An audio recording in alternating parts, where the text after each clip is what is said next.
Yeni gelen kardeşler, hoş geldiniz, safalar getirdiniz. Tabii ki cümleten hoş geldiniz, safalar getirdiniz. Allah hayrınızı kabul etsin inşallah. Cenab-ı Allah Celle Celaluhu yar ve yardımcınız olsun.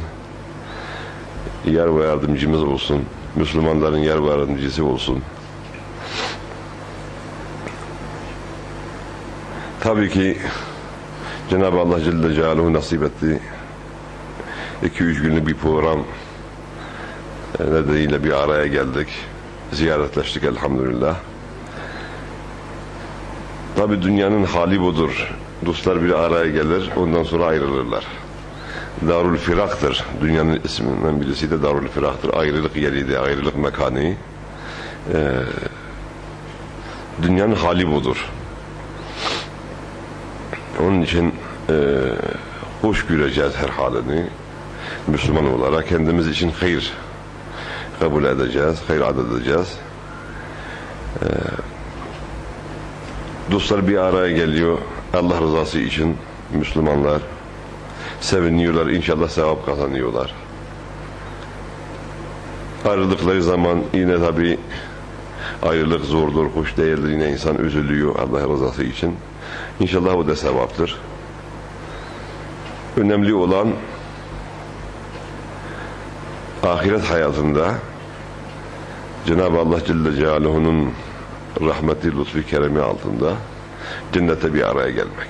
Önemli olan odur. İşte ebediyet orada vardır. Süreklilik orada vardır tabi. Onun için biz şimdi o sürekliliği, o ebediyeti kazanmak için çaba göstereceğiz. Gayret edeceğiz. Bir anlık nefsimizin heva ve hevesine kapılmayacağız. Çünkü faydası yoktur. Evet. Hani bir anlıktır.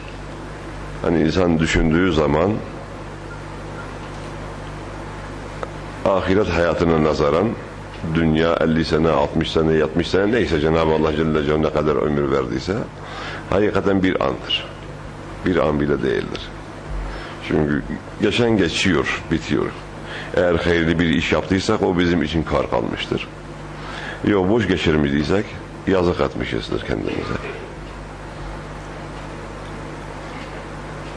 Onun için dikkatli hareket etmemiz lazım.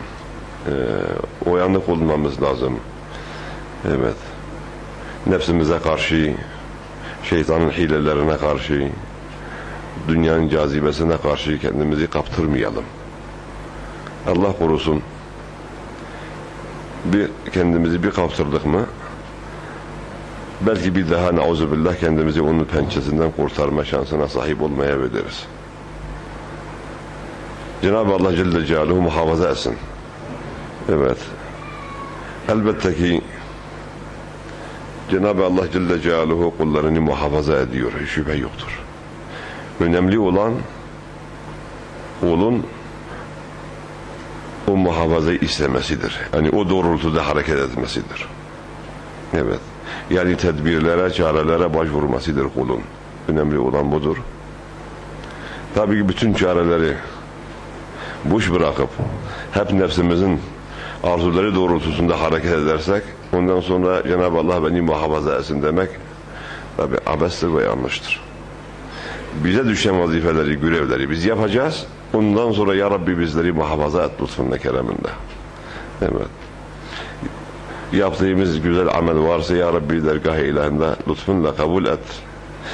Eksiklerimizle beraberiz çünkü çoktur. Fakat biz bu kadarız ya Rabbi. Samimi bir kalple, bir gönülden yalvarışlarımızı, yakarışlarımızı yapacağız Rabbimize. Dilekçelerimizi vereceğiz. Tabi insanın hayatında, hele Müslümanın hayatında tabi mutlaka belli bir düzenin olması lazımdır. Bir başıboşluk olamaz, olmaması lazım.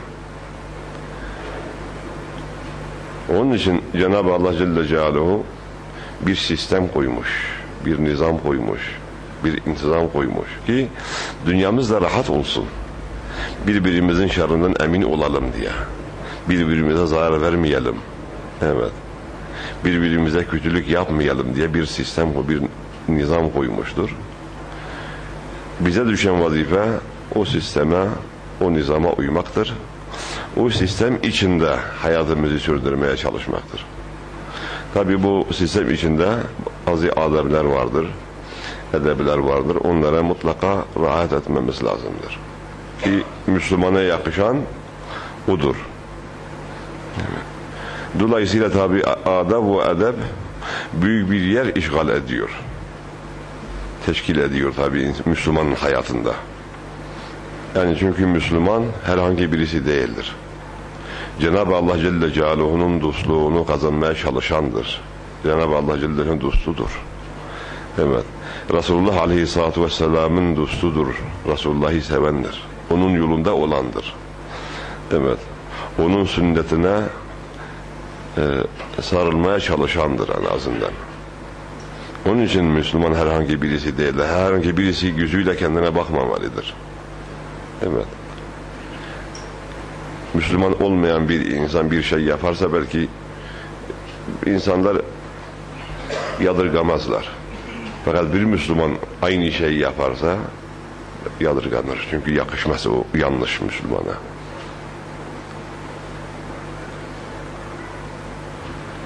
Edeb-u adab dedik tabi. Bu genel bir çerçevedir.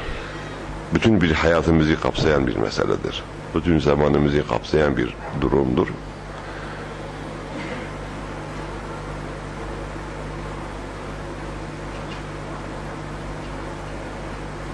Çeşitli hallerimizde, ahvallerimizde bu edeb-u adab geçerlidir. Konuşmamızda bile edeb geçerlidir, adab geçerlidir. Evet. Müslümanın konuşma tarzı herhangi bir konuşma değildir. Edebli bir konuşmadır. Adaba uygun bir konuşmadır. Her şeyin bir adabı vardır. Evet. Ta sofra adabına kadar müdahale ediyor dinimiz bize.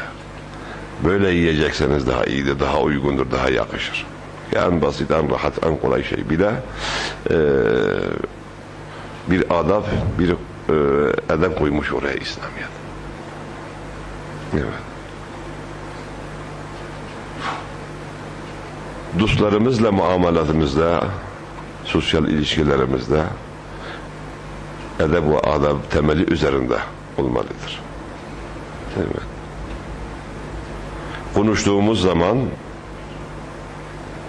ne kadar samimi olursak olalım mutlaka orada bir adab ve edebe riayet etmemiz lazımdır.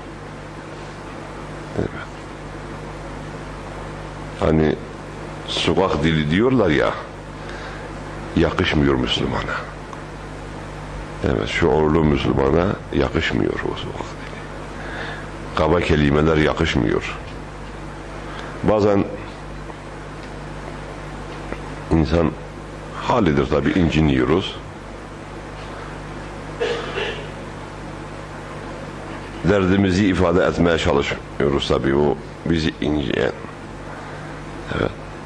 Karşımızdaki insana o halde bile edeb ve adabdan ayrılmamamız lazımdır. Derdimizi anlattığımız zaman, meramımızı anlattığımız zaman güzel kelimeler seçerek, karşımdaki bir Müslümandır, bir insandır. Evet, belki bana karşı bir yanlış yapmış olabilir. Olabilir, insandır. Fakat o yanlışı iyilikle mukabele etmem lazımdır ki dostluğa kapılar açılsın. Evet. Samimiyete kapılar açılsın. Bir daha o yanlışlık yapılmasın diye. Evet. Kötülüğü kötülükle karşılık vermek yanlıştır. Yanlışı yanlışla def etmek yanlıştır. Evet. Yanlışı doğruyla def etmek doğrudur. Güzellikle def etmek doğrudur. Evet. Evimizdeki çocuklarımızla, ailemizle olan ilişkimiz yine bir edeb ve adab dahilinde olmalıdır. Evet. Yine bir haya dahilinde olmalıdır. Ticaret hayatımızda da keza öyle. Onun için bakıyoruz ki tasavvuf ve tarikat bu edeb ve adaba çok önem vermiştir. Çok önem vermiştir. Bunu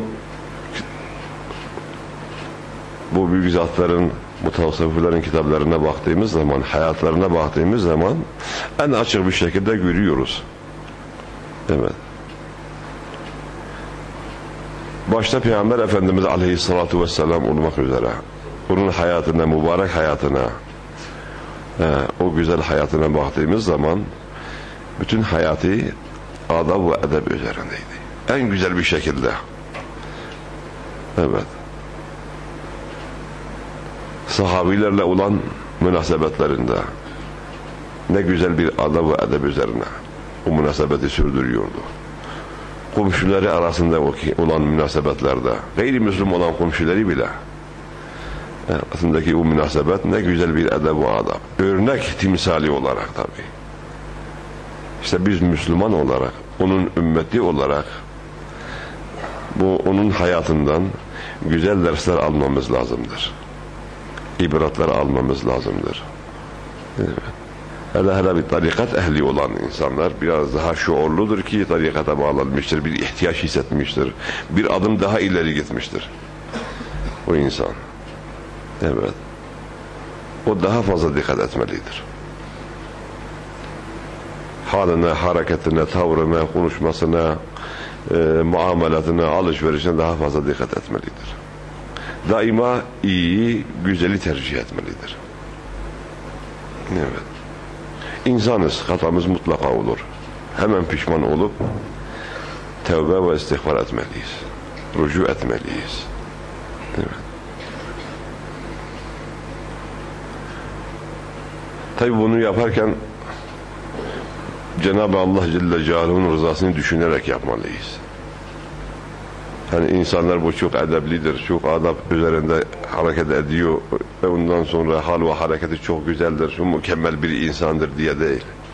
Öyle desinler diye değil. Zaten öyle bir niyet varsa onun ne anlamı kalıyor ne de faydası kalıyor. O bir dünyalıktır. Evet, onun dünyası o oluyor, dünyalığı o oluyor. Nauzubillah o zaman. Bunu yaparken ben bir Müslümanım. Yani bir tarikata bağlıysa ben bir tarikata bağlıyım, zatlara bağlıyım. Öyleyse halim ve hareketim, tavrım, yaşantım onlarınkine benzer bir hareket olması lazım. Bir yaşam şekli olması lazım. Evet. Çünkü insan birisini seviyorsa ona benzemeye çalışır. Kendini benzetmeye çalışıyor ona.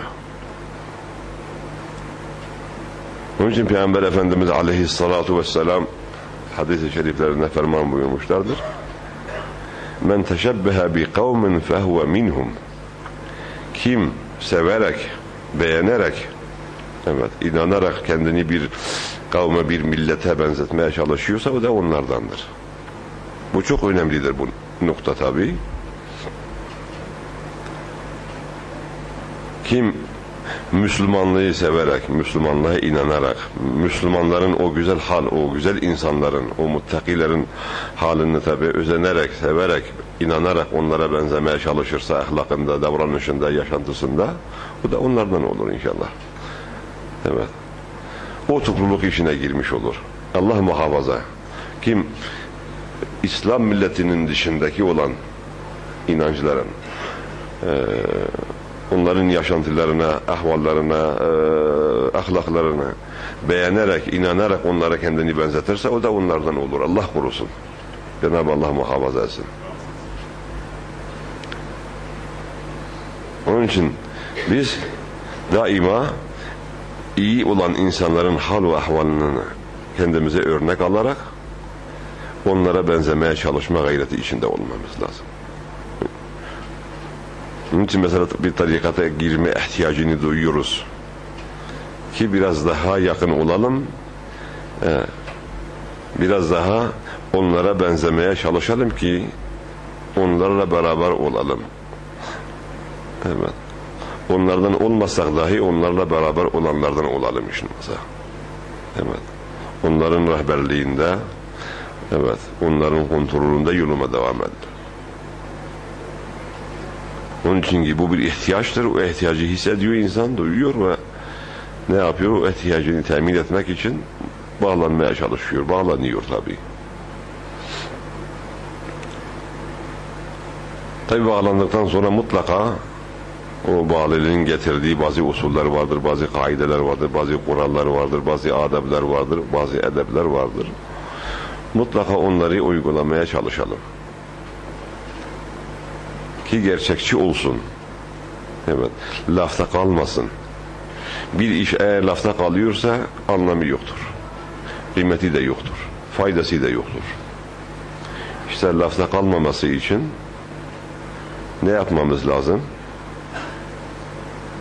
Adab ve edeblere riayet etmemiz lazımdır. Adab ve edebleri tatbik etmemiz lazımdır. Ki faydasını görelim. O bereketi görelim. O zaman hayatımız anlam kazanıyor. Evet. Anlamlı bir hayat sürdürebiliriz ancak bu şekilde. Evet. Yoksa başıboş hareket ettiğimiz zaman, evet, adaptan ve edepten yoksun hareket ettiğimiz zaman kupkuru bir hayat şekli oluyor. Evet. Anlamsız bir hayat şekli oluyor. Hani tabiri caizse hoş bir kelime değil, ot gibi gelmiş, ot gibi gitmek durumuna düşüyoruz. Tabi bu duruma düşme kimse istemez. Kimse bu durumda, bu hoş olmayan duruma da olmayı istemez. Herkes en güzel şekildeyse onu ister. Tabi istemekle kalmamamız lazımdır. O istediğimizi yani kuvveden fiile geçirmemiz lazım ki faydasını görelim. Sadece istemekle, arzu etmekle insan bir yere varmıyor. Evet, isteyeceğiz, arzulayacağız ve ondan sonra uygulayacağız, yapacağız. Yani amel.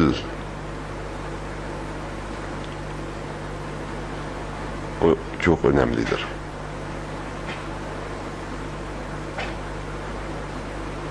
Onun için öğrenmek, öğrendiğimizi tatbik etmek. Niçin öğreniyoruz? Uygulamak için. İslam dini uygulamalı bir dindir. Evet, uygulamalı bir dindir. Hani okullarda uygulamalı dersler vardır. Ayrı sınıflar hazırlamışlar. Öğrenciler gidip o okuduklarını, hocalarından işittiklerini uyguluyorlar orada. Değil mi? Ne kadar güzel uygularsa o kadar güzel puan alır. İşte İslam dini de uygulamalı bir dindir. Öğreneceğiz, dinleyeceğiz, bilenlerden, ehillerden o din işittiklerimizi, öğrendiklerimizi ne yapacağız? Uygulayacağız.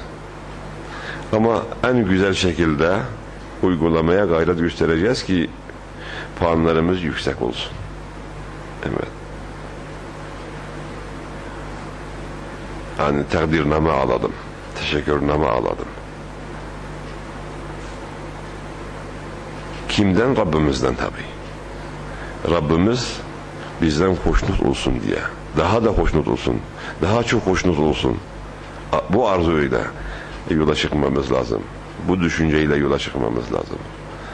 Onun için güzel öğreneceğiz, çok güzel öğreneceğiz. Öğrendiklerimizi imkanlarımız ölçüsünde tatbik edeceğiz, uygulayacağız. Ki Cenab-ı Allah Celle Celaluhu'nun rızasına mazhar olalım. Evet. Onu uygulayacağız ki onlardan olalım, o uygulayanlardan olalım.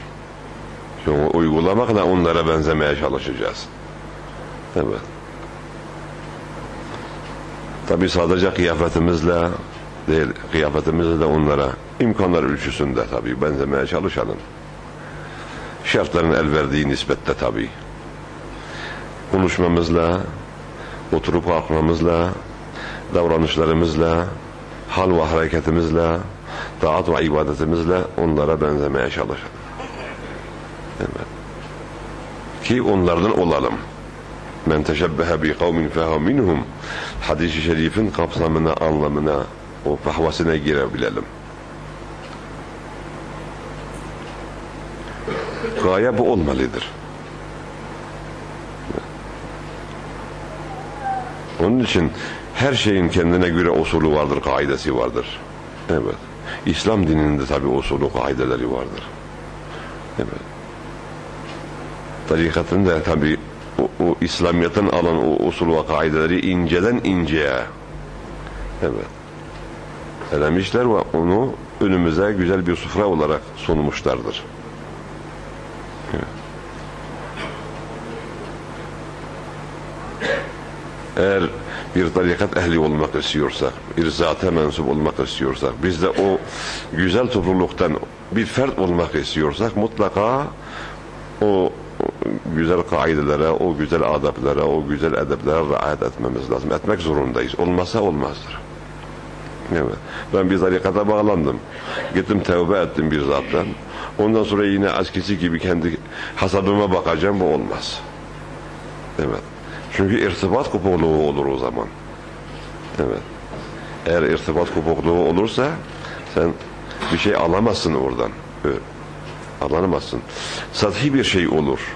Yüzeysel olur o zaman. Faydası olmaz. Evet. Ancak samimi bir şekilde uyguladığımız takdirde, evet, tatbik ettiğimiz takdirde, önemsediğimiz takdirde ancak güzel şeyleri alabiliriz. Evet. Tabi manevi şeyler göz önünde olmadığı için belki farkında olmayabiliriz. Fakat öldükten sonra bunun faydasını göreceğiz asıl. İslamiyet'in, imanın, amelin, namazın, orucun, evet, sünnetlerin, zikirlerin, evratların, adabların, edeblerin faydasını o zaman göreceğiz. O zaman Cenab-ı Allah Celle Celaluhu lütfuyla sevineceğiz. Evet. Onun için tabi hiçbir zaman düşünmememiz lazım. Ben bu kadar namaz kılıyorum, ibadet yapıyorum, zikir yapıyorum, evrat çekip ben bir şey görmedim, bulmadım. Sen neyi görüp bulacaksın ki? Allah razı olsun. Neyi görüp bulacaksın? Eğer Allah rızası için yapıyorsan en güzel şeyi bulmuşsun zaten. Bulmuşsun. Belki farkında değilsin. Ama bir gün gelecek farkında olacaksın. Öldüğümüz zaman yaptıklarımızla karşılaşacağız. O zaman Cenab-ı Allah'ın lütfundan sevineceğiz. En güzel sevinme, sevinç o zaman var. Hani son gülen iyi güler. İşte Müslümanın hali odur inşallah. Onun için biz vazifemiz Müslüman olarak görevimiz, vazifemiz yapmaktır. Biz yapacağız. Bundan sonrasını, mükafatımızı Rabbimizden umarak yapacağız tabii. Rabbimizden bekleyerek yapacağız. Tabii ki bilerek yapmaya gayret göstereceğiz. Doğru yapmaya gayret göstereceğiz ki makbul olsun. Bu çok önemlidir bu nokta. Evet. Onun için Peygamber Efendimiz Aleyhissalatu vesselam bir hadis-i şeriflerinde böyle bazı sınıfları sayıyor. Evet. 4 sınıf var. 5.'si tehlikede olandır. Diyor bu 4 sınıftan birisi ol, 5. olma. Helak olursun. Allah korusun. Ya oku, alim ol. Kun alimen, ev muteallimen, ev sami'an, ev muhibben. Ve la tekun hamisen. Evet. Alim ol. İlim oku. Din ilmini oku. Ki hizmet edesin. Yaptığını bilerek yapasın. Yapma şansına sahip olasın diye okuman lazımdır. Oku, öğren. Öğrendiklerini yap, öğret. Evet. Çünkü alim sadece kendisi için okumuyor. O bir emanettir. O emaneti diğer insanlara da imkanları ölçüsünde tabi verecektir. Aktaracaktır bunu. Bunu nasıl aktaracaktır? Ders vererek aktaracaktır. Öğrenci yetiştirerek aktaracaktır. Ondan sonra sohbetlerle aktaracaktır. Bir Müslüman soru sorduğu zaman bildiği bir şeyse doğru bir şekilde Allah rızası için onu açıklayamaya çalışacaktır. Bu şekilde bu emanetin hakkını vermeye çalışacaktır o alim. Evet. O büyük bir saadettir, büyük bir şereftir tabii. Cenab-ı Allah Celle Celaluhu birisine nasip ederse o büyük bir saadet elde etmiştir. Tabii ki Allah rızası için okuduysa, herhangi bir art, niyet, bir gayesi yoksa Allah korusun, o gayelerin hiçbirisinin faydası yoktur netice itibariyle.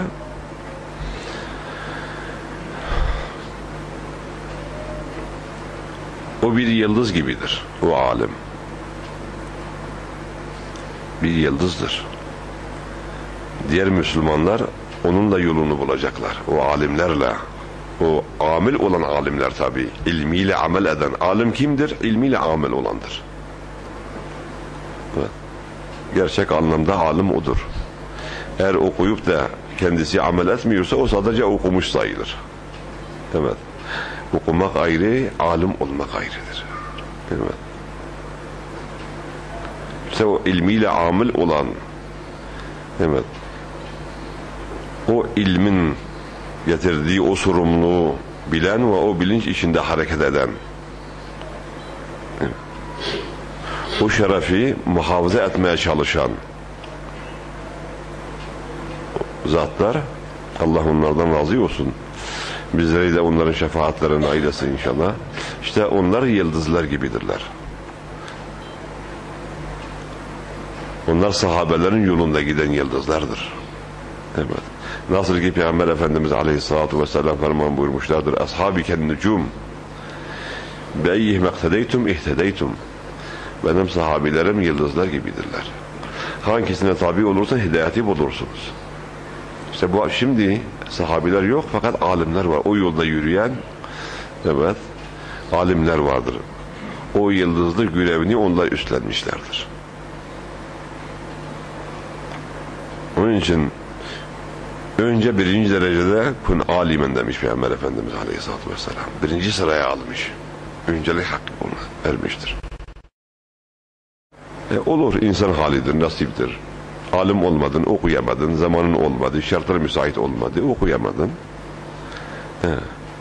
Öğrenmeye çalış. Fırsatın olduğu şey öğrenmeye çalış. Ki en azından bilerek hareket edersin, bilerek ibadetini yaparsın. En azından az da olsa o bilgini başkalarına da Allah rızası için aktarabilesin diye o da bir vazifedir, bir görevdir. Müteallim ol. Bunu da kaçırdın. Böyle bir zaman, bir fırsatın olmadı. Ev samiyan, git dinle onları. Onlara git gel. Dinle. Ne diyorlar? Ne anlatıyorlar? Evet. O okuduklarını yapmaya çalıştıkları zaman nasıl yapıyorlar? Nasıl uyguluyorlar? Dinle ve gör. Ki onlardan doğruyu alabilesin. Bunu da kaçırdık diyelim. Fırsat olmadı, zaman olmadı, şartlar müsait olmadı. Dinleme zamanımız yoktur sürekli. Ev muhibben, onları sev en azından. Sev ki o sevgi seni onlara götürür. O sevgi seni onlara ulaştırır. O sevgi onların dediklerine itibar etmeye vesile olur. İnsan birisini seviyorsa onların sözlerine itibar eder. O itibar edilen sözü yapmaya çalışır o zaman. Önemser onu çünkü. Eğer birisini sevmiyorsan tabii ki onun sözlerine de itibar etmezsin. İtibar etmediğin için önemsemezsin. İhmal edersin, yapmazsın. Kulak ardı edersin. Allah korusun. Onun için en az sevelim onları ki onların söylediklerine itibar edelim, önemseyelim, evet, ve yapmaya gayret gösterelim. Onun için ilim çok önemlidir, bilgi çok önemli. Olmazsa olmazdır insanın, Müslümanın hayatında. Değil mi? Bir ağaç nasıl suya muhtaçsa, bir Müslüman da bilgiye, ilme muhtaçtır. Evet. Bir Müslüman için sudur, ekmektir. İlim, bilgi. Çünkü olmasa dinini yaşayamaz. Doğru bir şekilde. Evet, belki bir şeyler yapar ama yanlış, dinle, İslam'la icabına alakası olmayan şeyleri getirir. Dindir diye, İslam'dır diye uygular. Boşu boşuna bir zaman geçirmiş olur. Faydasız bir zaman geçirmiş olur. Kendine yazık kadar. Onun için böyle bir tarikata diyoruz, mutlaka bağlama büyük bir ihtiyaçtır. Çünkü o tarikatın zatları, onlar hepsi alim olan insanlardır. Evet. Onlar hepsi muttaki olan alimlerdir. İlmiyle amil olan kimselerdir. Onlar yıldız mesabesinde olan zatlardır. Evet. Eğer bir tarikata bağlıysak mutlaka o tarikatla iç içe olacağız. Tarikatla iç içe olduğumuz zaman o tarikatın içindeki alimlerle, hocalarla, muttakilerle iç içe olacağız. Değil mi? Bazı şeyleri işiterek kulağımızla alacağız, bazı şeyleri görerek yüzümüzün vasıtasıyla alacağız. Evet, onların tatbikatlarını, uygulamalarını, hareketlerini, tavırlarını, konuşmalarını, yürüyüşlerini dahi görerek alacağız. Hani Müslümanın yürüyüşü dahi bir edeb-i adab üzerindedir. Rastgele bir yürüyüş değildir. Ki Cenab-ı Allah Celle Celaluhu o müminleri methediyor. Yürüyüşlerinde muktasıd olan, kibirli olmayan, bübürlenmeyen, evet, azamet taslamayan, Allah korusun o çirkin hallerden. Onları methediyor. Bismillahirrahmanirrahim. Ve ibadurrahmani yemşûne alel ardı hevna. Rahman'ın kulları var ya, Cenab-ı Allah onlara merhamet ettiği kullar.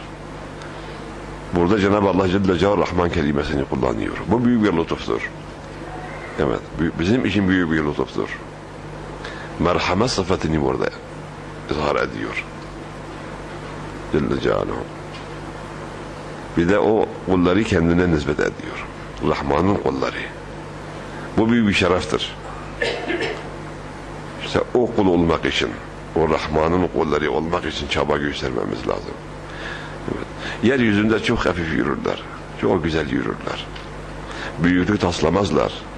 Tekebbür yoktur. Azamet yoktur onlarda. Hayallerinde bile geçirmezler. Evet. Cahillerle muhatap oldukları zaman cevap vermezler. Selam. Bırakıp gidiyorlar. Lazım değildir. Evet. Cahilliğinden yapıyor bu. Bilmiyor. Evet.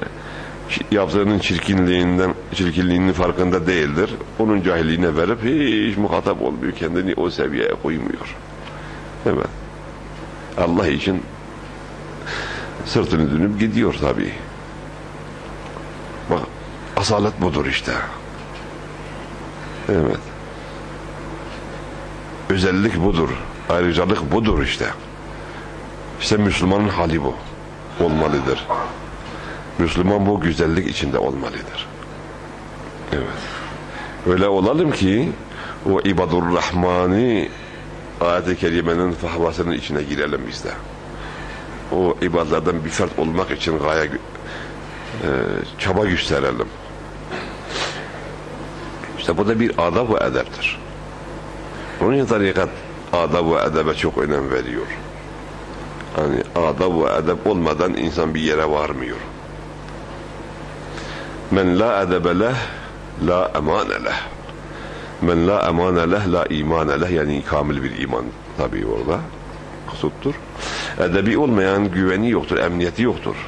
Hani insan emin olmaz o insandan. Edeb yok çünkü. Evet.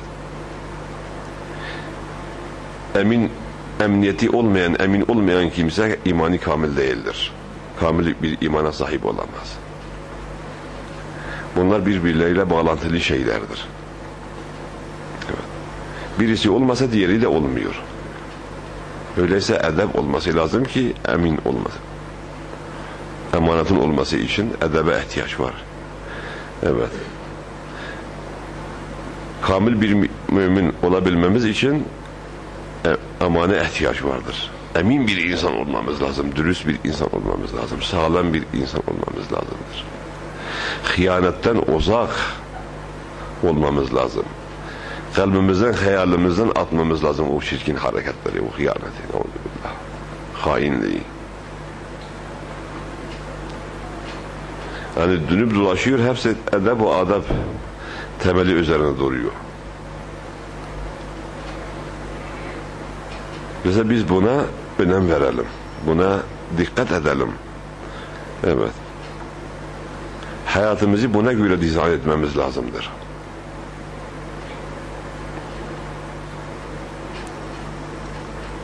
Hatırlıyorum biz küçükken böyle bazen böyle sokaktan geçiyorduk.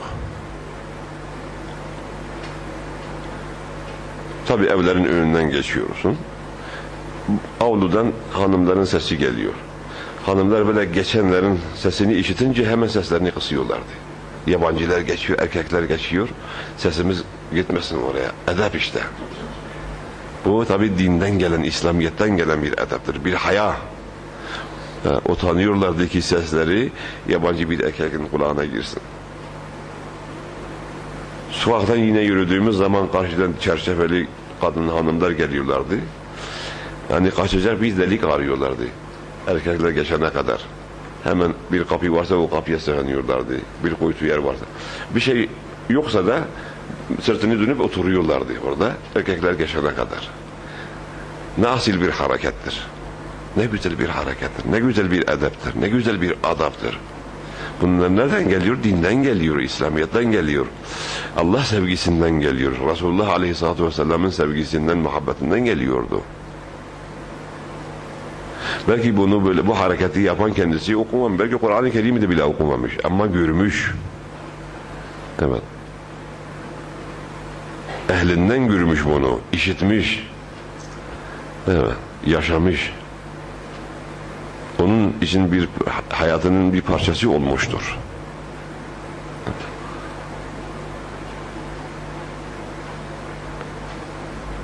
Mesela biz küçükken hatırlıyorum, erkekler bile büyükler bir yerde otururken biz oradan geçmeden utanıyorduk. Evet. Mümkünse yolumuzu değiştiriyordu başka sokaktan. İlla oradan geçmek icap mecbur kalsaydık, ayaklarımız birbirine dolanıyordu. Evet, küçüktük. O küçüklükte öyleydi o. Yavaş yavaş bakıyoruz ki maalesef bu güzellikler kayboluyor. Evet. Şimdi bizim kuşağımız, biz ikisini de gördük. O eskiyi de gördük tabii, şu yeniyi de gördük. Onun mukayesesini yapabiliyoruz. Onunla tabii karşılaştırabiliyoruz. Çünkü gördük. Yaş itibariyle biz onu gördük. Karşılaştırıyoruz ve aradaki o farkı görüyoruz. Tabii insan ister istemez üzülüyor. Belki şimdiki gençler görmemişler tabii. Ama işitmişler, okumuşlar, o ayrı tabii. Ama görmek, okumaktan, işitmekten daha tesirlidir. Leysel haberu kel ayan diye bir söz var, bir kaide var. Onu karşılaştırabiliyoruz yaş itibariyle tabii, yaşamı. Onun için tabii insan bunun eksildiğini hissediyor, görüyor ve bunun için üzülüyor. Evet. Cenab-ı Allah Celle Celaluhu o eski diriliği nasip etsin inşallah. Adab-la ve edeb-la hareket eden Müslüman kullarının eylesin inşallah. Hidayet nasip etsin. Haktan ve hakikaten ayırmasın cümlemizi inşallah. Birkaç günlük dünya hayatı için, birkaç günlük dünya hayatı için nefsin hava ve hevesinin peşinden koşmaya değmez. Değmiyor çünkü. Faydası. Boştur. Evet. Hakikaten hani insan böyle derin düşünürse evet, boş olduğunu anlayacaktır. Yani değil ki boştur, bomboştur maalesef. Hani sadece boş değil, bomboştur. Hani böyle eskiden böyle bir söz vardı. Dünya çocukların yaptığı evler gibidir. Biz çocukken evler yapıyorduk. Böyle çamurdan, taştan üst üste koyuyorduk. 2 saat sonra tabii giderken ayağımızı vuruyorduk, yıkılıyorduk. Eser kalmıyor. İşte dünya budur. Birkaç gün sonra yıkılıp gidecek. Yok olacak. Bu kadar önem verdiğimiz bu dünya yok olacak. Evet, bu demek değildir ki Müslüman çalışmayacak, Müslüman kazanmayacak, Müslüman haşa fakir olacak.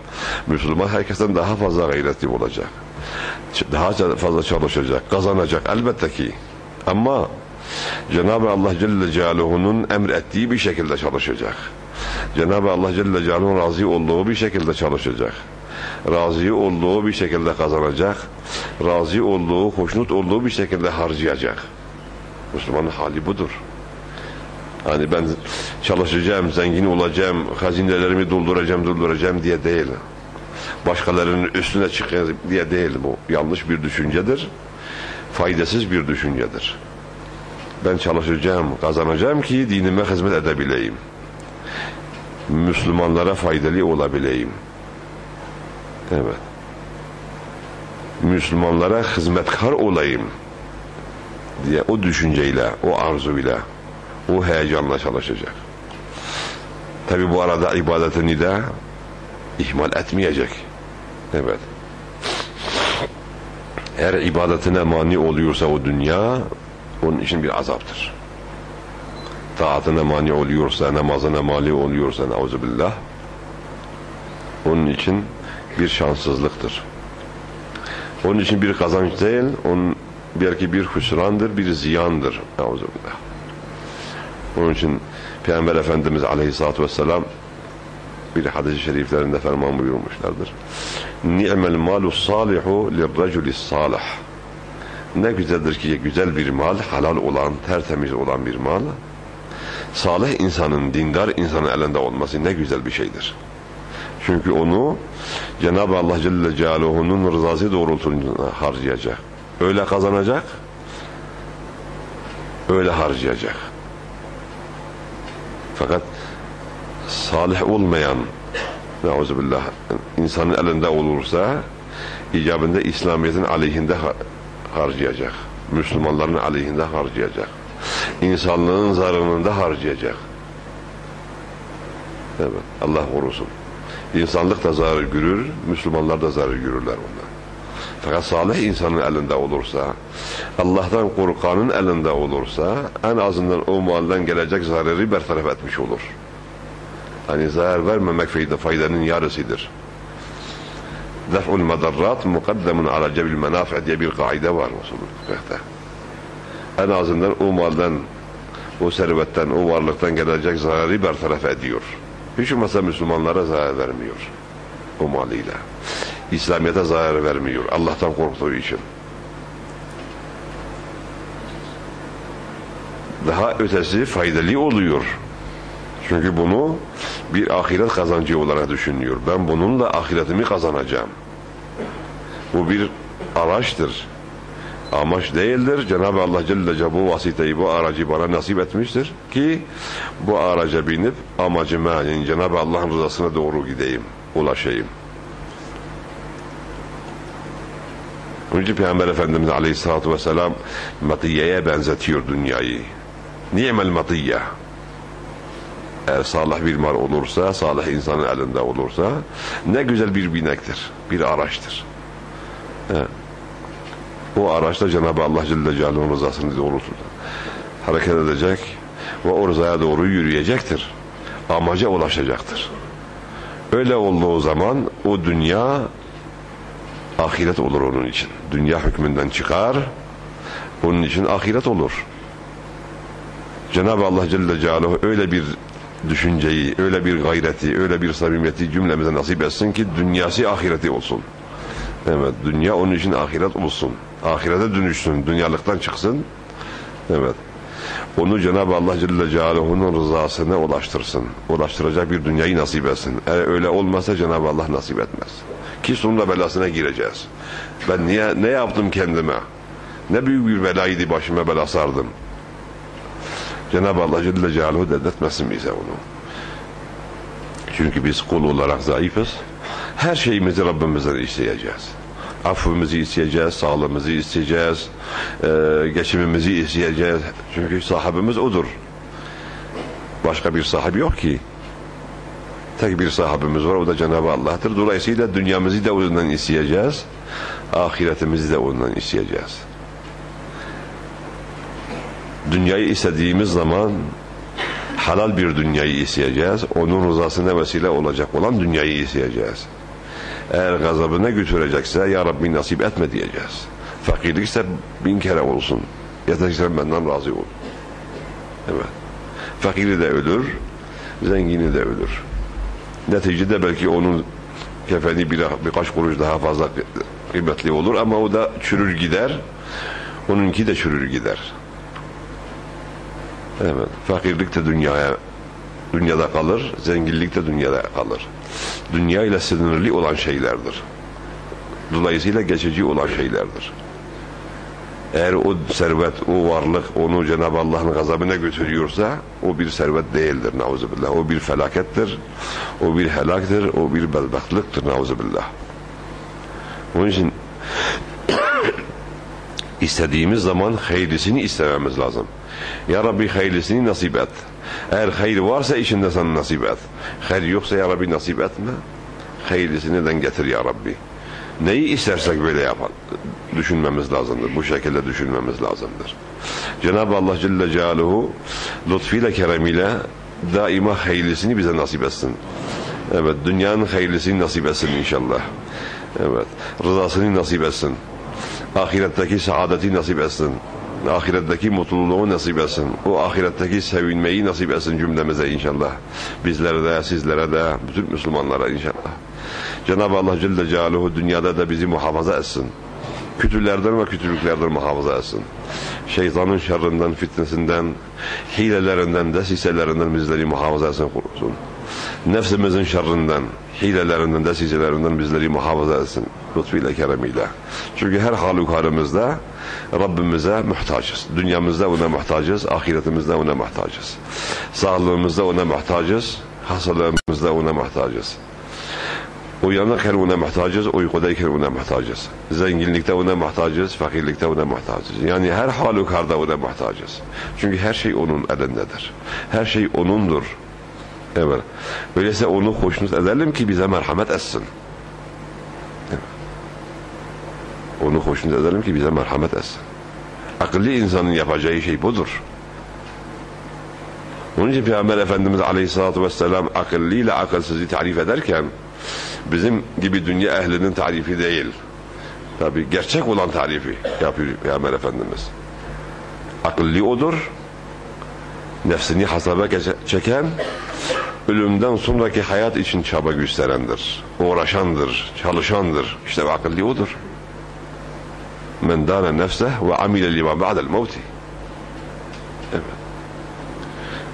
Tabi bizimki dünya ehlinden sorsalar, akıllı kimdir? Böyle çalışkandır, işini bitirendir, becerendir, velhasıl şöyledir, böyledir, methedeceğiz. Alakası yoktur. O dünyalık bir akıldır. Evet. Gerçek olan akıl, faydalı olan akıl. Evet. Ebediyeti kazandıran akıl önemlidir. O da nedir ki Peygamber Efendimiz Aleyhisselatü Vesselam tarif ettiği akıldır. Cenab-ı Allah o aklı nasip etsin bizlere. Nefsini hasaba çeken, nefsine dur diyebilen, evet, nefsinin başına gem çekebilen, nefsini frenleyebilen ve ölümden sonraki hayat için çaba gösteren, çalışan kullarından eylesin inşallah. Aciz kimdir? Akıllı, keyis demek. Arapça diyorlar. Aciz, akılsız. Evet. Kimdir? Nefsinin havasının peşinde koşan, havası nerede eserse orada duran. Nauzubillah. Halaldır, haramdır düşünmeden yapan, işin içine giren, yarın bu hayatın hesabını nasıl vereceğim düşünmeden hareket eden, yarın bu hayatı Cenab-ı Allah Celle Celaluhu benden soracaktır mutlaka düşünmeden hareket eden, pervasızca hareket eden, evet, hayadan, adaptan, edepten uzak bir hayat yaşayan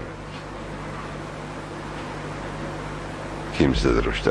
O nedir? Aciz insandır. Velev ki dünyanın serveti hepsi onun elinde olursa dahi o acizdir, akılsızdır. Çünkü bugün yarındır. O bugün yarınını ebediyete, sonsuza tercih etmiştir. Acaba ebediyeti tercih eden, sonsuzu tercih eden mi akıldır, yoksa 2 günlüğünü tercih eden mi akıldır? Hani bunu çocuktan sorsan dahi bunu bilir. Onun için Cenab-ı Allah Celle Celaluhu o akle selimi nasip etsin. Kalbe selimi nasip etsin. Selim bir kalple ona ulaşmayı nasip etsin. Kendine ulaştırmayı nasip etsin inşallah. Lütfuyla, keremiyle. Cenab-ı Allah Celle Celaluhu sizlerden razı olsun. Bizlerden razı olsun. Bütün Müslümanlardan razı olsun. Rızasını nasip etsin inşallah. Salih amel nasip etsin. Evet. Salih amelle takvada muvaffak etsin inşallah. Salih amelle hareket eden, salih amelle uğraşan, takvayla hareket eden, amel eden kullarıyla beraber etsin ki ve kunu ma'as sadıkin emrine dahil olalım. Cenab-ı Allah Celle Celaluhu'nun emrettiği gibi sadık kullarımla beraber olunuz. İşte onlarla beraber olalım ki o emre itaat etmiş olalım. Cenab-ı Allah Celle Celaluhu her halükarımızda emrine itaat eden kullarından eylesin. Her halükarında yasaklarından kaçan kullarından eylesin inşallah. Ak bir yüzle, kamil bir imanla huzuruna kavuştursun lütfuyla, keremiyle. Lütfuyla, keremiyle. Allah razı olsun inşallah. Herhalde bugün tabi programın sonuna gelmiş oluyoruz. Tabi dünyanın hali budur. Yani bu böyledir. Cenab-ı Allah Celle Celaluhu daha güzel böyle vesilelerle, hayırlı vesilelerle tekrar bir araya gelmeyi nasip etsin inşallah. Tekrar görüşene kadar Cenab-ı Allah Celle Celaluhu emanet olun. Hepimiz emanet olalım. Cenab-ı Allah Celle Celaluhu yar ve yardımcınız olsun. Yar ve yardımcımız olsun. Bütün Müslümanların yar ve yardımcısı olsun inşallah. Allah razı olsun. Subhan rabbike rabbil izzeti amma yasifun. Ve selamun alel murselin velhamdülillahi rabbil alemin. Allahümme salli ve sellem ve barik ala seyyidina Muhammedin ve ala seyyidina Muhammed.